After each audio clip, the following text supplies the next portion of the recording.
Sejam todos bem-vindos a essa casa de oração para assistir mais uma palestra, né? As bênçãos de Deus Pai.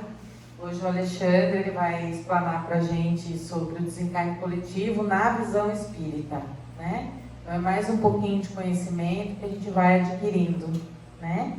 Então vamos neste momento fazer uma oração de agradecimento ao nosso Mestre Jesus, né? A Deus Pai que proporcionou esse ambiente, para que a gente possa, de pouquinho em pouquinho, aumentando os nossos conhecimentos.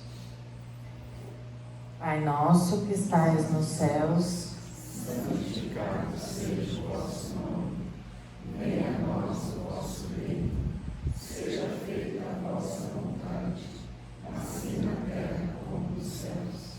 O pão nosso de cada dia nos dai hoje, e perdoai as nossas dívidas, assim como nós perdoamos aos nossos devedores, e não nos deixeis cair em tentações, mas livrai-nos de todo mal, que assim seja, graças a Deus. No final, né, da palestra, nós teremos a água fluidificada, todos receberão um passe espiritual. E quem quiser colocar um nome na caixinha de vibrações, tá? Podem ficar à vontade. Pensei que você ia fazer a palestra. Não. Pessoal, boa noite. Eu confesso que num feriado prolongado de carnaval, eu não esperava que ia estar tudo cheio, né? Mas aqui estamos para mais um ensinamento. O tema de hoje, o desencarne coletivo na visão espírita, é um tema, não vou falar que é fácil, nem de entendimento e nem de estudo, porque você vai procurar na doutrina, até com palestrantes renomados, tem divergências de opinião. Uns acham uma coisa, outros acham outra, e a gente fica naquela, qual que é o correto? Então eu procurei pegar baseado no Divaldo, baseado no Chico Xavier. Eu sei que não tem erro de informação. Para a gente começar, nós temos que entender primeiro o que é desencarne coletivo. E a palestra nossa, ela pode ser interativa. Alguém sabe me dizer o que entende de desencarne coletivo? Pode falar. Eu presumo que seja o que está acontecendo com a gente esses dias para trás. Com certeza é desencarne coletivo. Agora, alguém mais tem alguma definição de desencarne coletivo? Edifício Joelma. Um acidente aéreo. Acidente aéreo também. Tudo isso é desencarne coletivo. A definição é quando duas ou mais pessoas desencarnam no mesmo evento. Aí algumas pessoas podem perguntar, mas duas pessoas considera como coletivo, desencarne coletivo? Se você procurar no dicionário, ele vai falar que são muitas coisas ou pessoas. Mas o que são muitas coisas? Mais que um. Exatamente. Porque você pega nos grandes catástrofes, são muitas pessoas. Só que se um carro bate com um casal e um filho, ou só um casal, para mim é coletivo. Porque o antônimo de coletivo é individual. E alguns estudiosos não entendem que dois seria o coletivo. Então começa aí algumas discussões. Então, se o antônimo é individual e um carro com duas pessoas, não é individual, então é coletivo. A gente pega como exemplo aquela lei das máscaras em São Paulo, que fala que é obrigatório em transporte coletivo. Só que o transporte coletivo não é só ônibus. Na lei ele fala que táxi, que Uber é coletivo. Então a gente entende no Espiritismo que duas ou mais pessoas é o coletivo. Outra pergunta. Desencarne coletivo tem que ser junto ao mesmo tempo?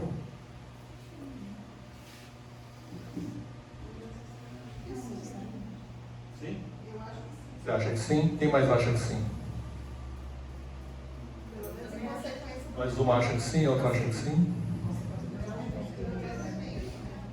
Então, quando eu falo o mesmo evento, por exemplo, a pandemia é o mesmo evento, só que já faz 2 anos de pandemia e tem gente morrendo ainda. Então não é no mesmo instante. É o que ele fala ali. Desencarna no mesmo evento, não necessariamente no mesmo momento. Então, para a gente entender tudo que vai ser falado, é importante saber essa diferença. Às vezes as pessoas acham que é só uma queda de avião. Caiu, explodiu, morreu todo mundo. É desencarne coletivo. Uma pandemia de 2 anos não seria porque não morre ao mesmo tempo. Então, é desencarne, tá? Só fazendo essa introdução. No Livro dos Espíritos não existe nada específico que vai falar de desencarne coletivo. Ele vai falar da lei de destruição, que está na parte 3ª do livro, que fala das leis naturais, são as leis de Deus, que no curso da doutrina é dado no 2º ano básico. É o ano inteiro de leis naturais. E o que diz a lei de destruição? Uma das questões, com que objetivo Deus atinge a humanidade? Por meio de flagelos destruidores? Qual é esse objetivo? Por que isso acontece? Alguém sabe? Resgate. Mais algum? Renovação. Vamos entender? Eu gosto de explicar algumas palavras para não ficar dúvida.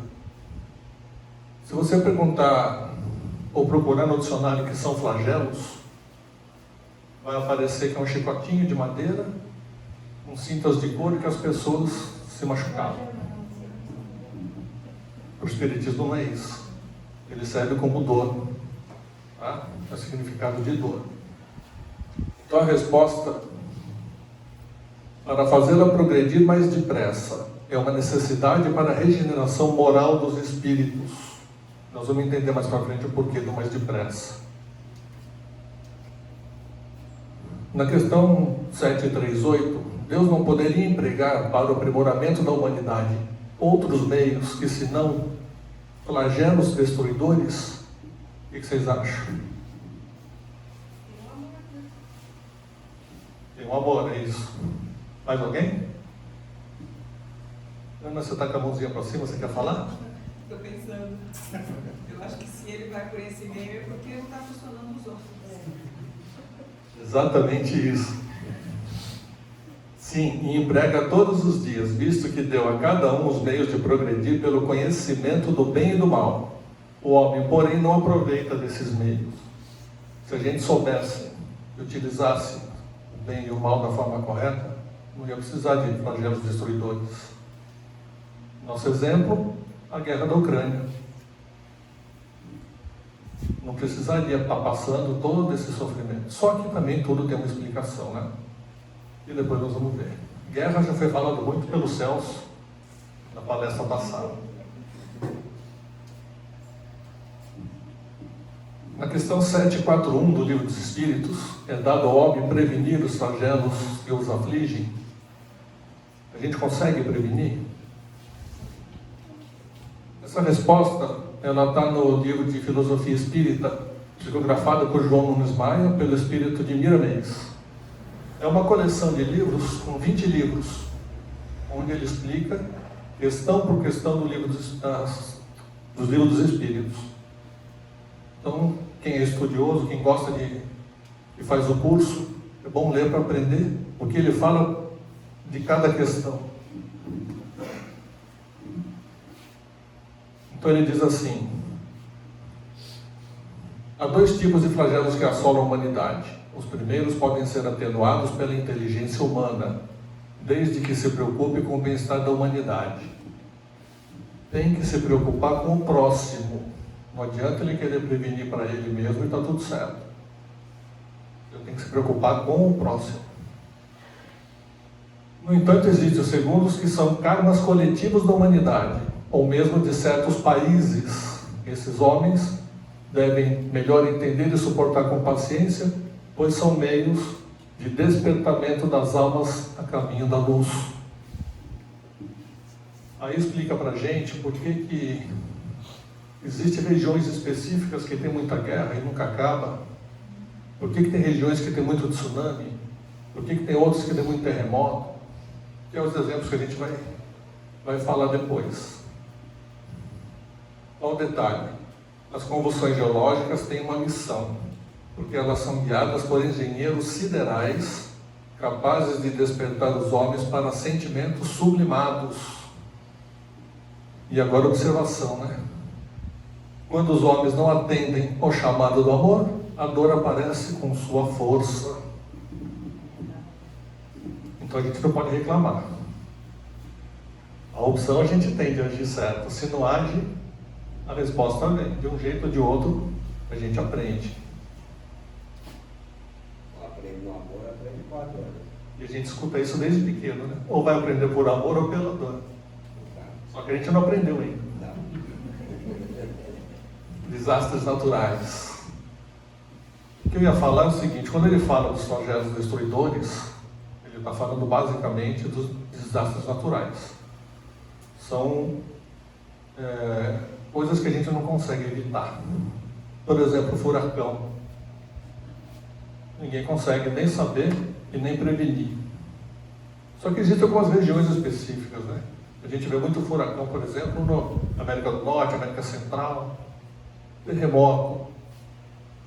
Graças a Deus aqui no Brasil a gente tem muito pouco dessas coisas. Não porque a gente é melhor que ninguém, não.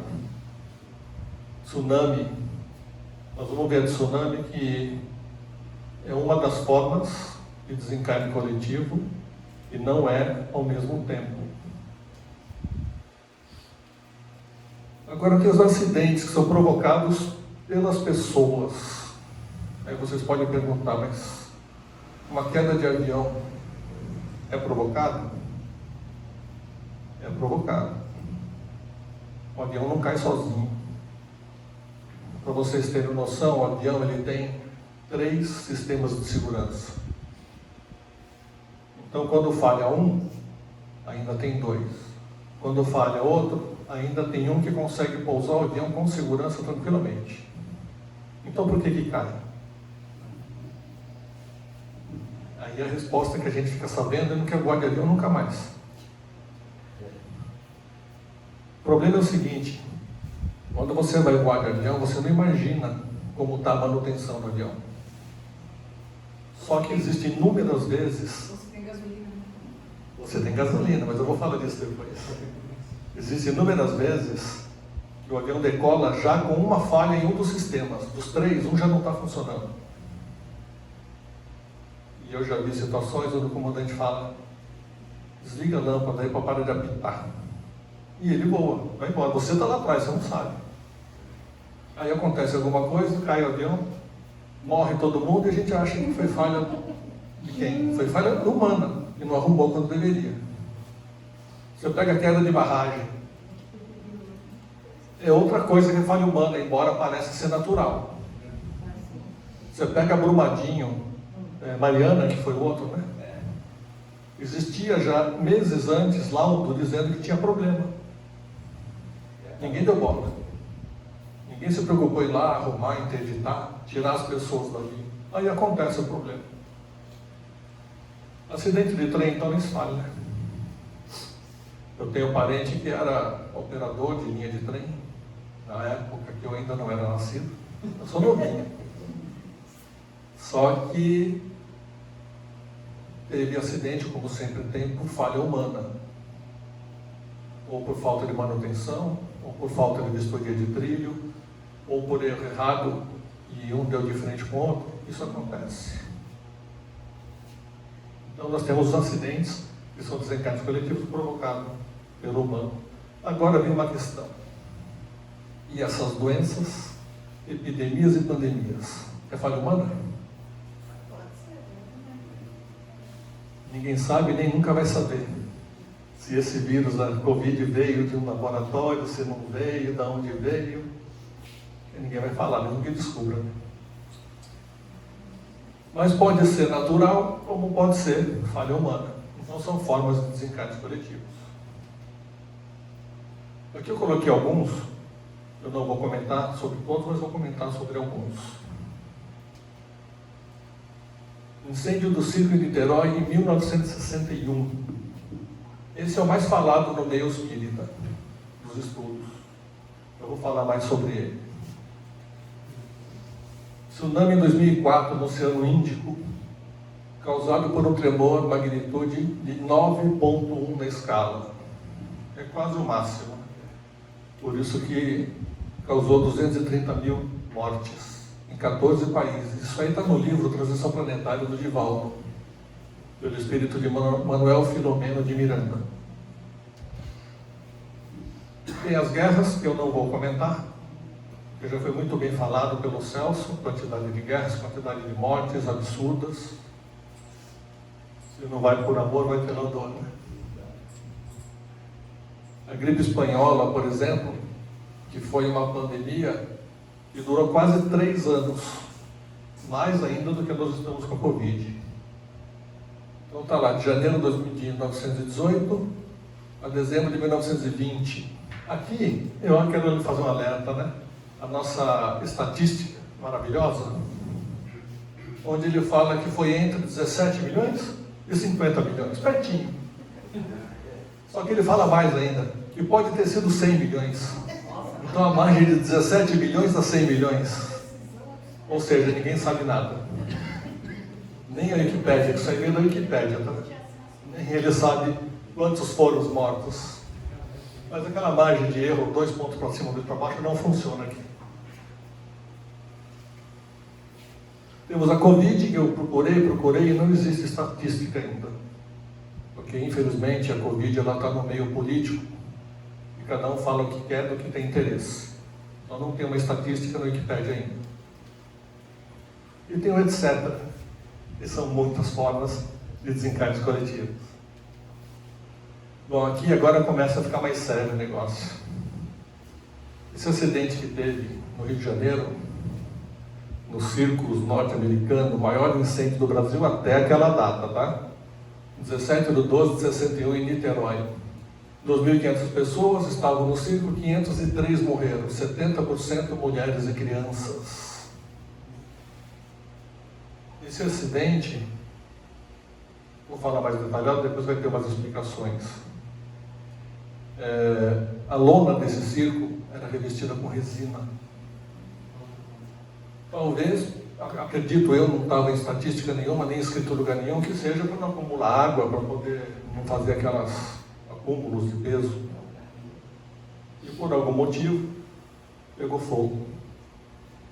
Só que dentro desse circo, não tinham só pessoas, tinham animais. Elefante, cavalo, leões. E tudo isso naquela loucura começou a correr para lá, para cá, passa por cima de um, cai queimado e aí fica aquela tragédia toda. Mas tem uma explicação. Não que a gente aceite, mas tem. O Divaldo fala aqui no livro Cartas e Contos de Humberto de Campos, do Irmão X, conhecido como Irmão X, consta o episódio do circo em Niterói que pegou fogo em 61. 17/12/61. 503 mortos, sendo mulheres e crianças. Essas vítimas, 18 séculos antes, em 177 d.C., colocaram cerca de 1.000 crianças e mulheres para morrerem queimadas numa arena, em um circo na Gália, na França, na época do Império Romano. O imperador Marco Aurélio, querendo fazer homenagem a uma autoridade que iria visitá-lo, mandou colocar as pessoas com óleo e fogo, e essa era a alegria do imperador.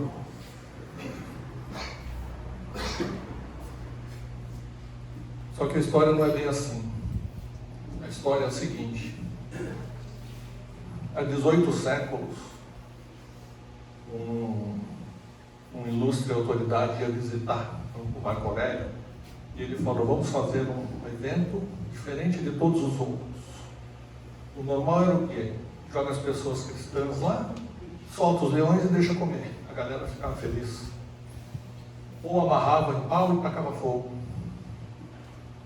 E aí ele falou, vamos fazer diferente. Vamos colocar, na época, fala em óleo, mas era uma espécie de resina que pegava fogo rápido, era um líquido. Molhou todas as pessoas naquele líquido, encheu a arena daquele líquido e soltou cavalos idosos que não serviam mais para trabalho, para que corresse assustado e passasse por cima, pisoteasse. Aquilo era festa para eles. E tacou fogo. E aconteceu tudo isso.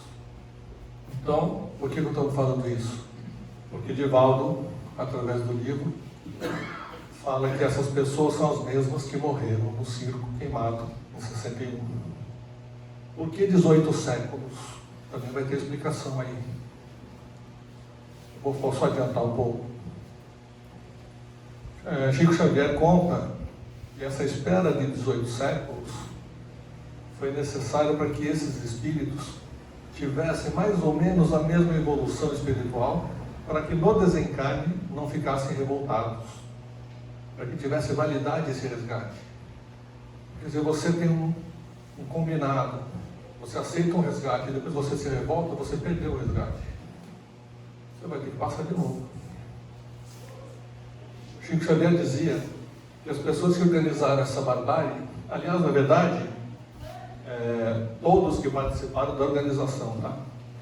Não só aqueles soldados que participaram, foram colocados no mesmo local para resgatar essa dívida, pois eles sentiam peso e queriam se livrar dessa culpa de 18 séculos. Porque quando a gente desencarna, a gente acorda para toda a nossa dívida. E chega uma hora que a gente não aguenta mais com essa consciência. Então pede para que desencarne, que passe nesses tipos de resgate, para que essa culpa saia das nossas costas. Às vezes demora. Explica que demorou 18 séculos esse resgate, porque a espiritualidade teve que aguardar alguns espíritos evoluírem um pouco mais, para que não ficassem revoltados na hora do resgate. Esses resgates mais profundos, as vítimas são sempre recebidas por parentes e espíritos de luz, de acordo com o merecimento, tá? Aqui é só para vocês verem onde aconteceu toda a barbaridade. Aqui embaixo, onde eu estou mostrando, são galerias. Essas galerias onde ficavam separadas as pessoas, as crianças, os animais e tudo que fazia o evento, fazia o show. Essa parte aqui de cima, ela era inteira. Então era aqui, na parte de cima, que acontecia todo o evento, toda a festa para eles. Aqui é uma outra parte, para vocês terem ideia do tamanho que era isso. E vivia lotado de pessoas vibrando pelo acontecido. Todos esses também param. Tem um outro caso, que está no livro Desencarnes Coletivos, aliás, Desencarnações Coletivas, com psicofonia de Isoldino Rezende, pelo espírito de Jerônimo Mendonça. Esse aí é um caso muito conhecido. Pelo menos o segundo evento foi mais conhecido que o primeiro. Mas nós vamos começar pelo primeiro. Tem uma colônia espiritual chamada Nova Esperança, localizada na estratosfera de Sacramento, Minas Gerais, fundada por Eurípides Barçanufo. Sacramento, aliás, muito bom de visitar, né? E quando foi acontecer esse evento, Eurípides Barçanufo, ele era o responsável pelo trabalho. Desculpa, Eurípides não. O Jerônimo Mendonça, conhecido como Gigante Deitado, e já teve aqui em Atibaia. Algumas pessoas já viram palestra dele. Ele era conhecido por Gigante Deitado porque ele tinha um problema, tetraplegia, que não mexia nem a cabeça. Então ele ia fazer as palestras deitado em cama, fazia palestra, depois levava, ia para outro lugar, e ele não parava. A vida dele foi essa. E ele começou a chamar pessoas ali na colônia para auxiliar no trabalho de um resgate coletivo que ia acontecer, um acidente, onde muitos jovens iriam desencarnar. E aí ele pegou os que podiam ir com ele até uma colônia na Argentina, para o Ocidente, foi na Argentina. O trabalho se deu na colônia espiritual, Hospital Escola Lar Maria, localizada em Buenos Aires, Argentina.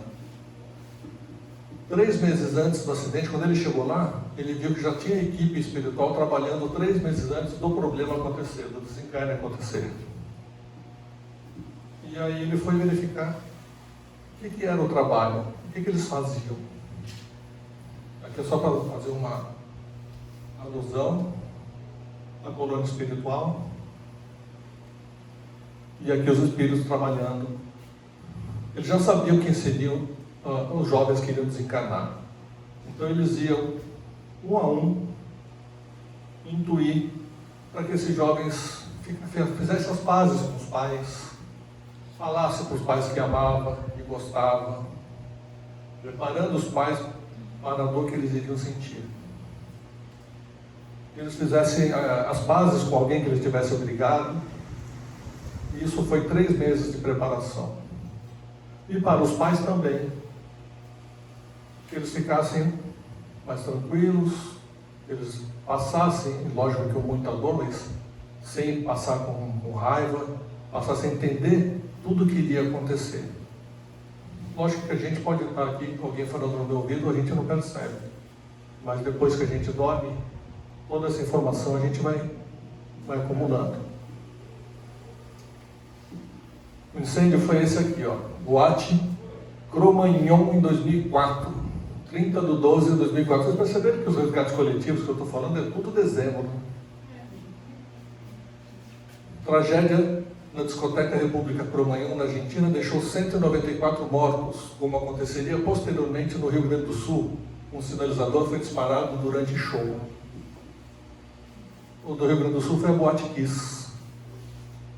E tanto essa quanto aquela teve a mesma origem das dívidas das pessoas que desencarnaram. A Boate Kiss foi 9 anos depois, com 242 desencarnados, para não falar mortos. Foi mais do que na Argentina. E por sinal, não sei se foi esse ano, ou final do ano passado, que teve o julgamento. Depois de todos esses anos, condenando o dono da boate, condenando o segurança que não deixou ninguém sair, que segurou a porta e tal. No mesmo livro, um trabalhador que foi chamado por Jerônimo Mendonça perguntou para ele: será que não poderia ser adiada essa tragédia?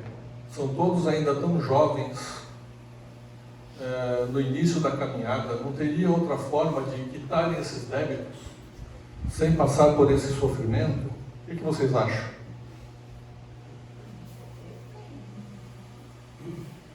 Teria?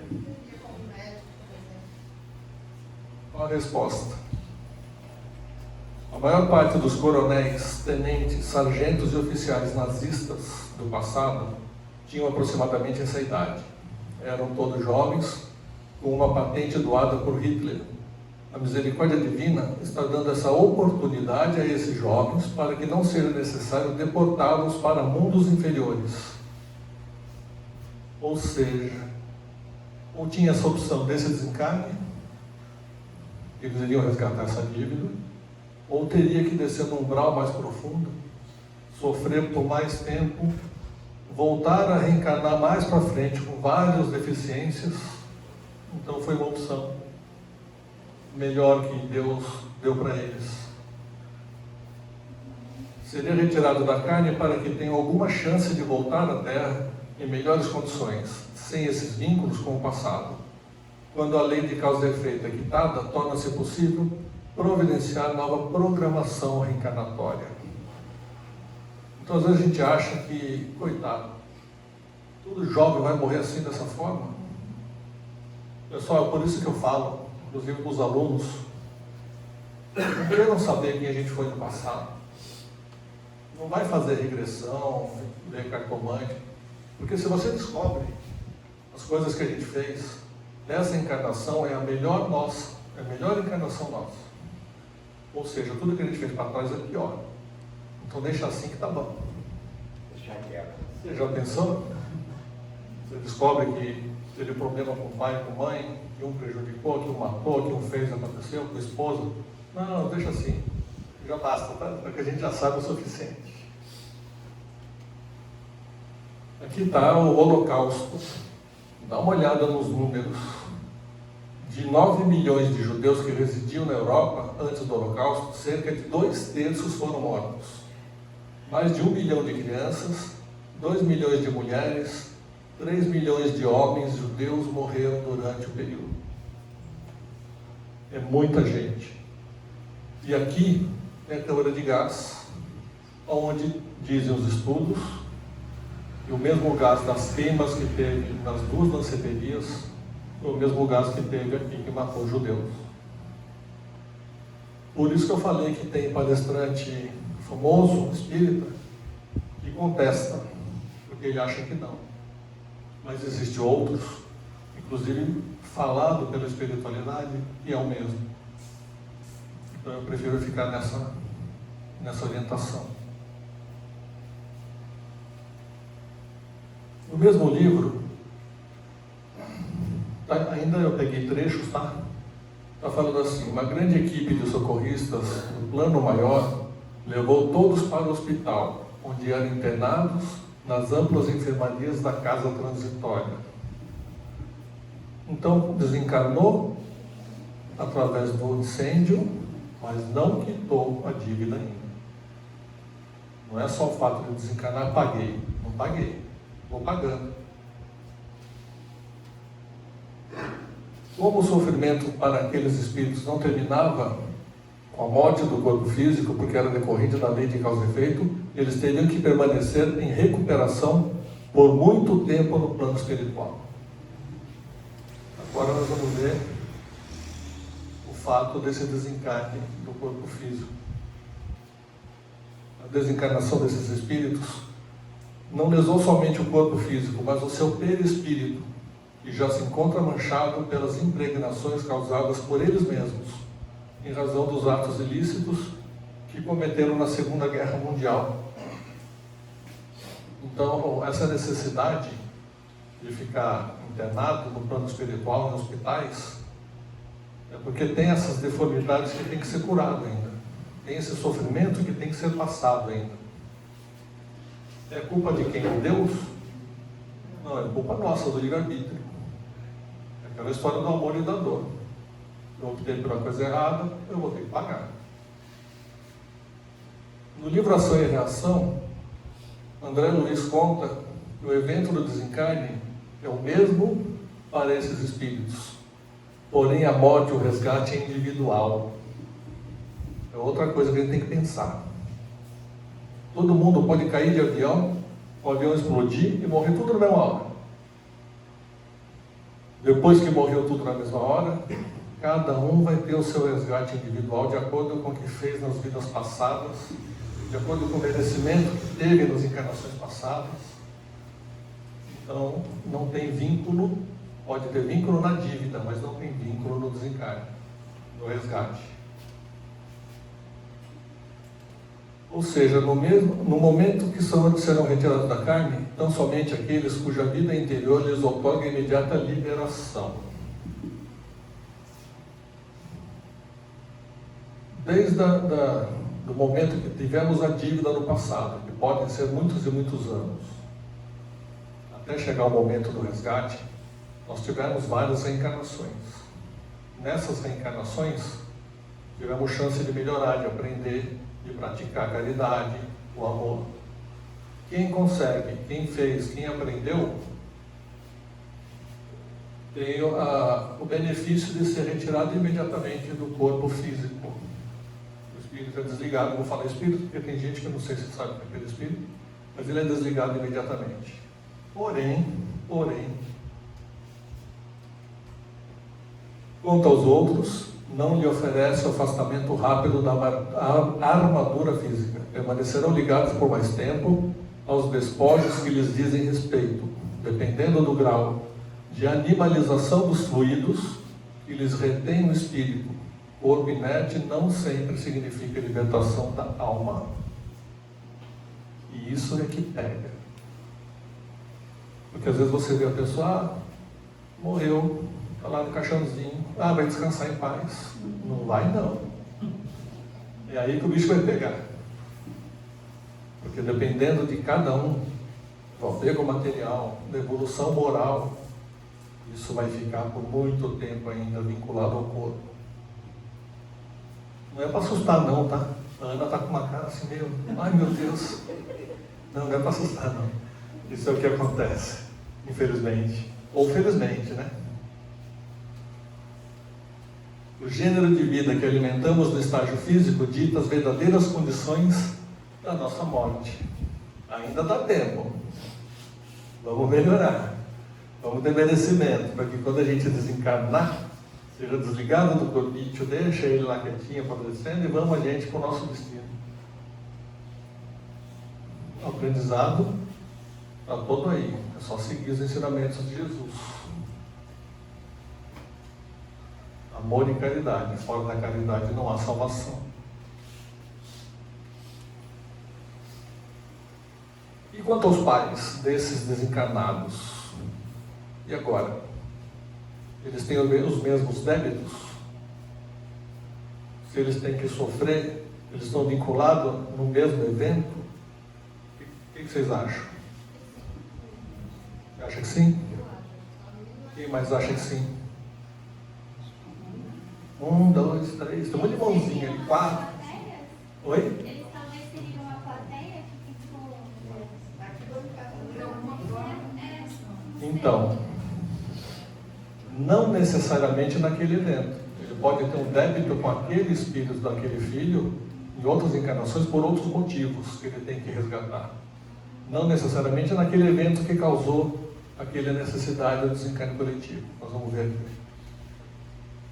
Os pais são cúmplices em delitos lamentáveis no pretérito, passado, distante ou recente, ou ainda pais que faliram junto dos seus filhos em outras épocas a fim de que aprendam na saudade cruel e na angústia inominável o respeito e o devotamento, a honorabilidade e o caminho de todos, as que todos devemos na terra, ao Instituto da Família.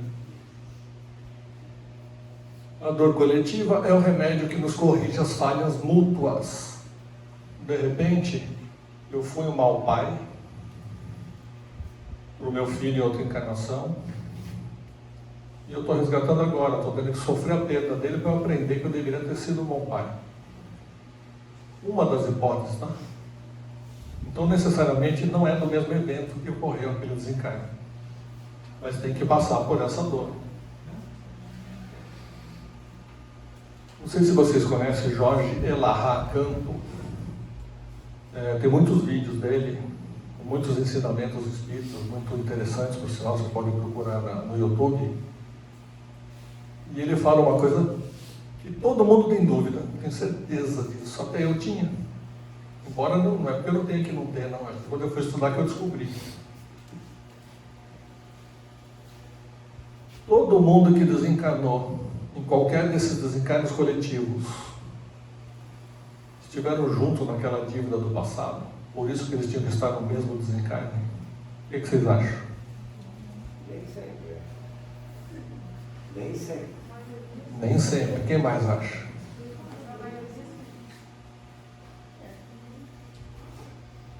Pergunta diferente. Alguém pode ter morrido no prédio das Torres Gêmeas por acaso? Estava lá e aconteceu e ele morreu? Não. Pelo menos isso todo mundo está de qualquer acordo. Então, se ele não é por acaso, por que desencarna no mesmo evento do desencarne coletivo? Alguém sabe? Planejamento reencarnatório. O Celso falou planejamento encarnatório. O que mais? Está certo? Quem somos nós para discutir do Celso? Vocês estão loucos? Mas é verdade. Exatamente. Como é que é? Aproveitar a fogueira? Olha, ele vai falar que existem 4 situações onde as pessoas que desencarnaram desencarnaram naquele evento, mas sem relação com o evento do desencarne coletivo. Primeiro,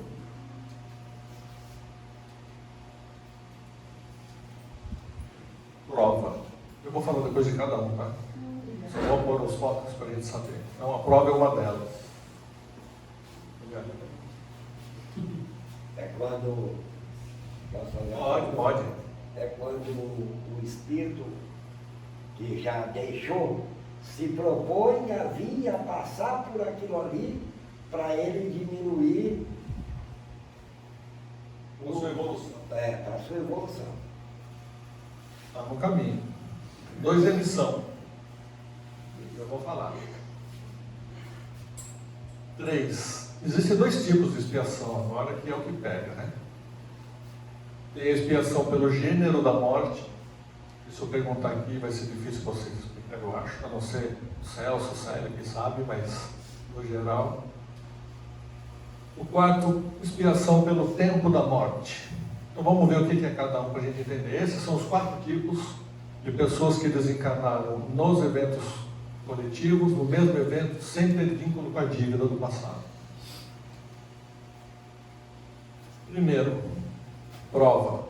Ele dá um exemplo aqui interessante. Nem sempre todas as pessoas que desencarnam no mesmo evento estavam programados para desencarnarem no mesmo evento. Às vezes, fenômenos de desencarnação são aproveitados para circunstâncias que os espíritos precisam, como, por exemplo, o desencarne como prova e não expiação. O exemplo dele, espíritos primitivos com poucas dívidas e, consequentemente, poucos resgates. Ele deu exemplo de uma aldeia indígena, uma floresta pegando fogo. A gente sabe que a aldeia indígena, os espíritos são primitivos, são, teoricamente, espíritos novos, que não têm muita dívida do passado, mas que passam pela aprovação para ter as experiências e ter uma elevação moral. Isso tudo, lógico, que combinado do outro lado, né? Eles já ficam sabendo. Mas é um exemplo que ele dá de pessoas que estão ali naquela desencarne sem ter dívida com aquele evento.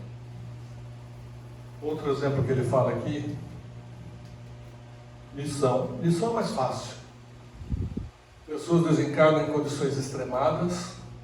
Esses espíritos já sabiam que isso iria acontecer e eles ingressam na vida para entregar-se em sacrifício de socorro, ajuda, de fazer o socorro ao semelhante. Exemplo Botkiss, pessoas que procuraram ajudar os outros e acabaram desencarnando.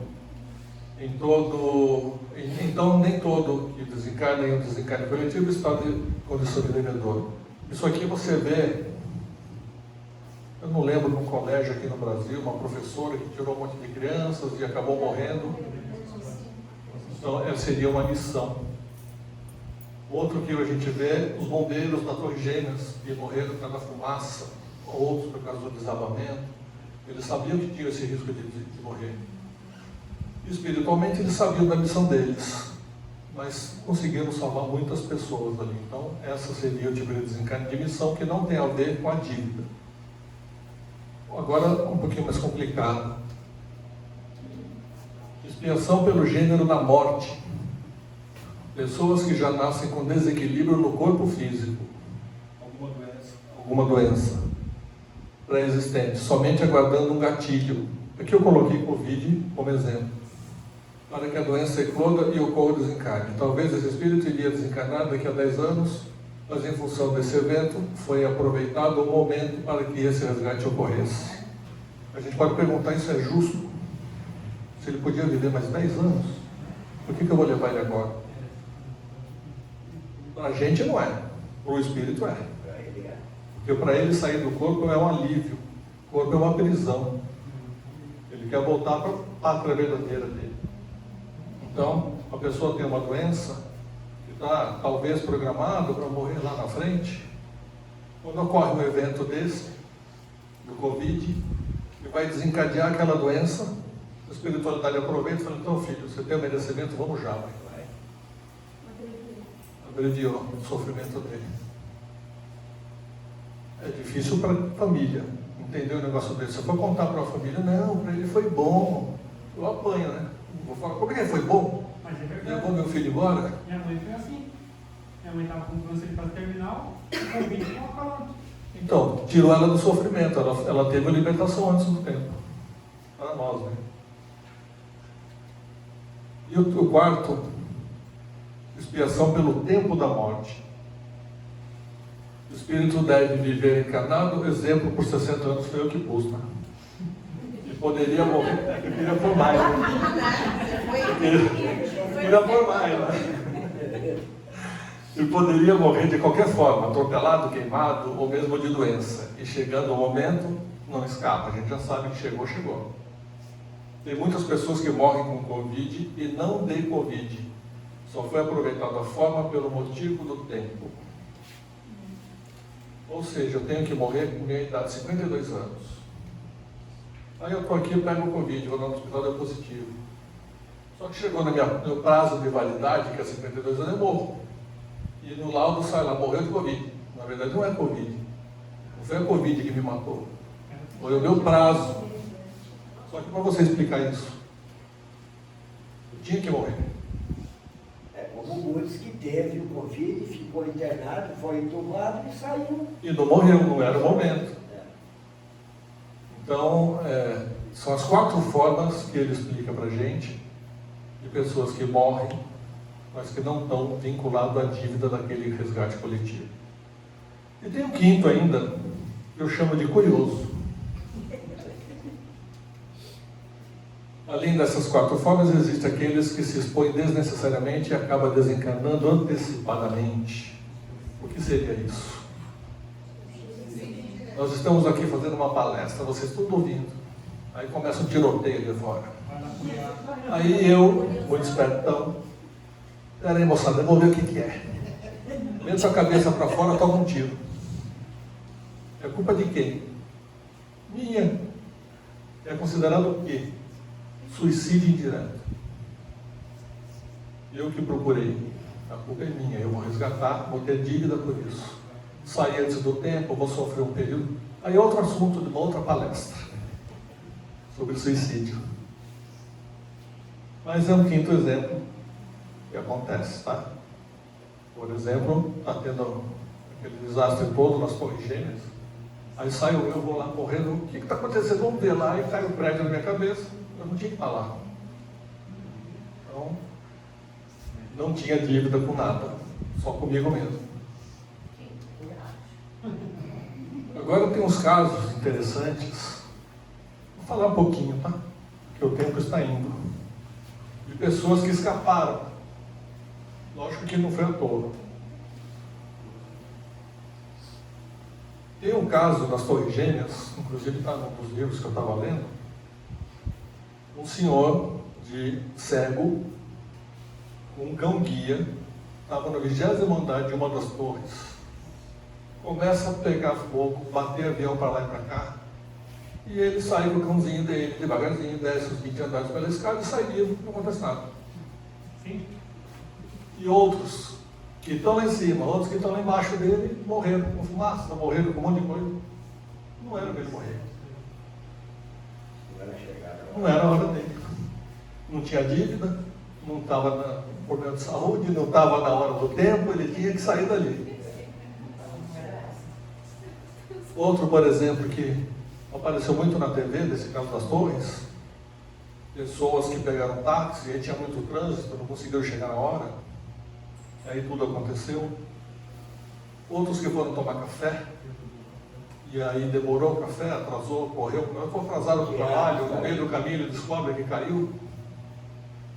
Tem um caso que eu não lembro o nome, de uma pessoa que escapou de uma bomba no Oriente Médio, de uma lanchonete.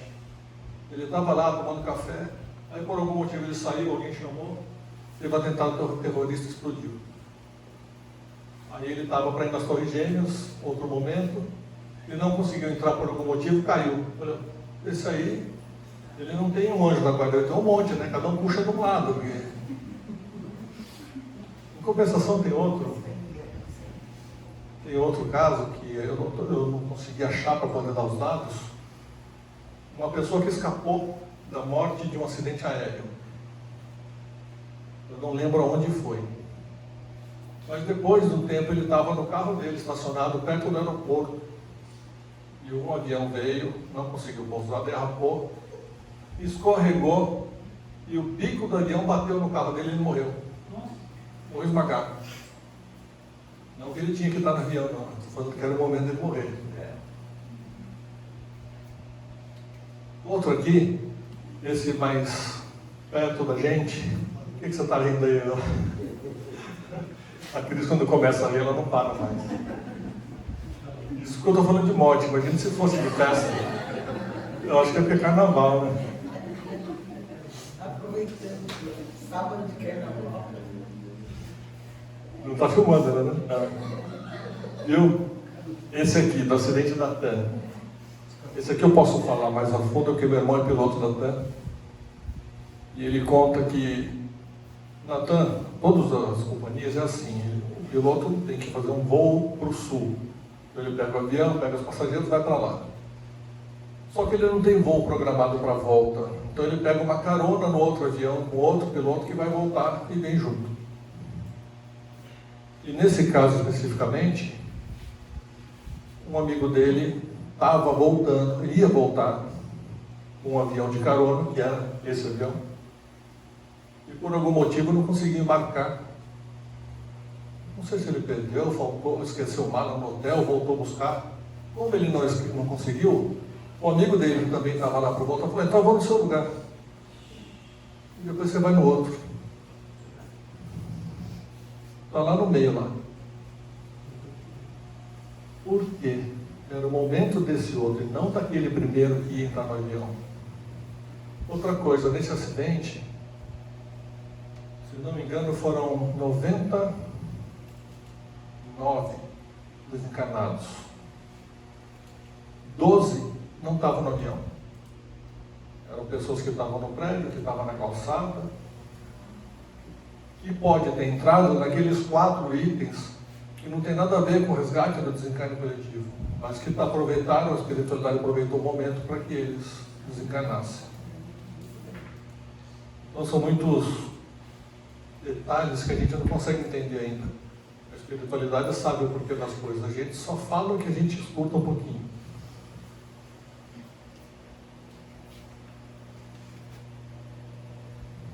Eu sempre falei para os alunos isso aí. Haroldo Dutra Dias, ele conta numa palestra: no mundo existe muita maldade.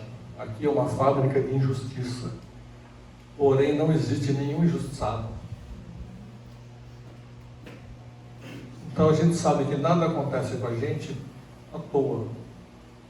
Ninguém vai passar por um sofrimento, por uma dor ou por um desencarne sem merecimento, sem ter que passar. As coisas não acontecem assim. Portanto, ninguém passa pelo que não tem que passar. Não existe o acaso. Tudo acontece como tem que ser. Se as coisas acontecem de forma estranha para nós, acredite que se aconteceu é porque Deus permitiu. E se permitiu é para a nossa evolução. E temos que tirar lições de tudo. Uma das lições é a resignação. Justamente o motivo daqueles 18 séculos de espera para que ocorresse o desencarne pelo circo. Para que os espíritos que desencarnaram tivessem uma resignação e aceitassem o que ocorreu com eles. Embora já foi tudo programado e que a gente não lembra, graças a Deus. Um dia todos nos reuniremos do outro lado. Isso é só uma foto do filme Nosso Lar. A encarnação é a maior prova de justiça e do amor de Deus. Graças a isso, a gente tem chance de melhorar, de evoluir, de ter uma vida melhor, de não passar por certas coisas que a gente já deve ter passado, mas não lembra. E vamos aproveitar o momento, né? E nem hoje a palestra. Eu sempre falo para os alunos e para as pessoas: nós estamos aqui a convite de Jesus.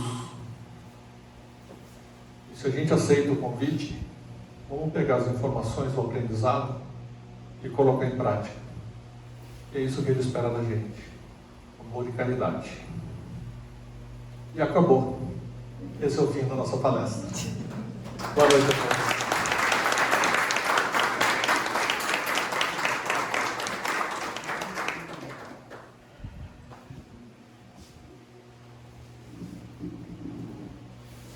Bom, em primeiro lugar, gratidão, gente, a todos que compareceram, como ele falou, né?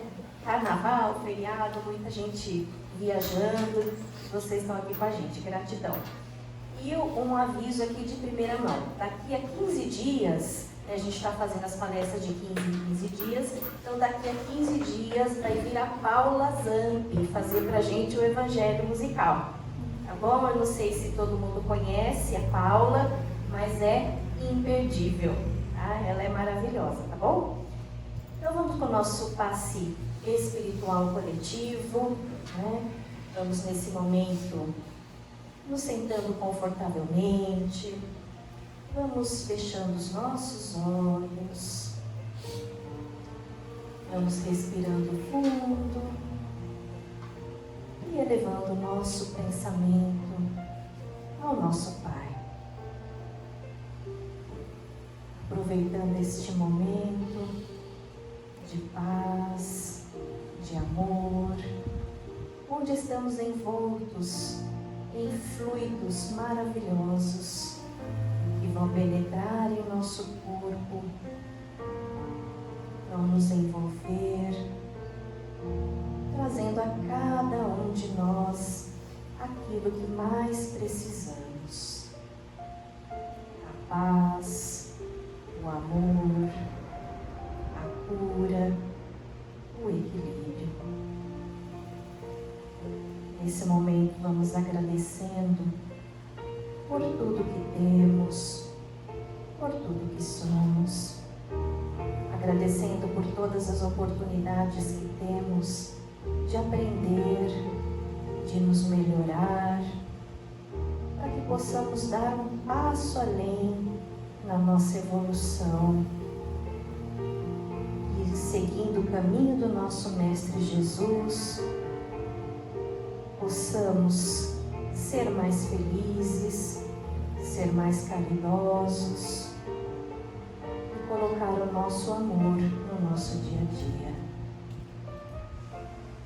Com o nosso coração cheio de amor, vamos pedindo a espiritualidade maior que possa levar essa energia que estamos recebendo nesse momento para todas as pessoas que necessitam, para aqueles que passam fome e frio, por aqueles que se encontram desamparados, pelas crianças, pelos idosos, pelos doentes, pelos animais.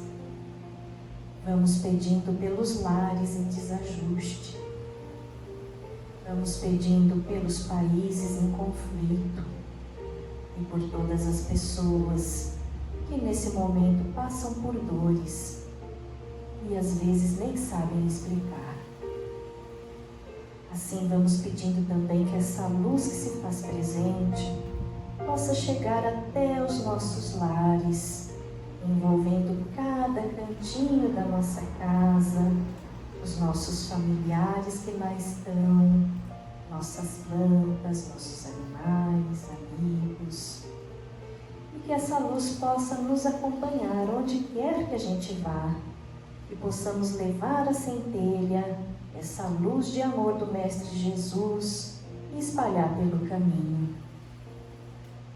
E com o coração cheio de gratidão, vamos encerrando essa nossa palestra de hoje, fazendo juntos a prece que o Mestre Jesus nos ensinou. Pai nosso, que estás nos céus, santificado seja o vosso nome. Venha a nós o vosso reino. Seja feita a vossa vontade, assim na terra como nos céus. O pão nosso de cada dia nos dai hoje. Perdoai as nossas dívidas, assim como nós perdoamos os nossos devedores. E não nos deixeis cair em tentações, mas livrai-nos de todo mal.